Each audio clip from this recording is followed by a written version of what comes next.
ഒരിക്കൽ ഡൊമിനിക് സാവിയോയുടെ ക്ലാസ്സിലുള്ള വികൃതി കുട്ടികൾ ഒരു തെറ്റ് ചെയ്തു. ഡൊമിനിക്കിനെ അധ്യാപകർക്ക് കാര്യമായിരുന്നതുകൊണ്ട് ഡൊമിനിക്കാണ് ഈ തെറ്റ് ചെയ്തതെന്ന് അവർ തെറ്റിദ്ധരിപ്പിച്ചു.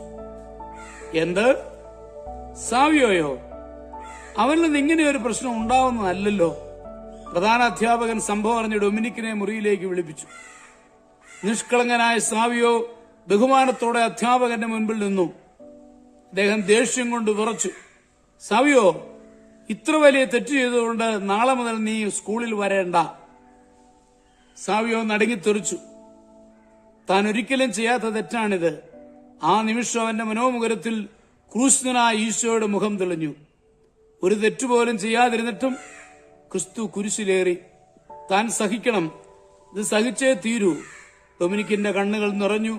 പെട്ടെന്ന് അധ്യാപകൻ പറഞ്ഞു, നീ ആദ്യം ചെയ്യുന്ന തെറ്റാണ്.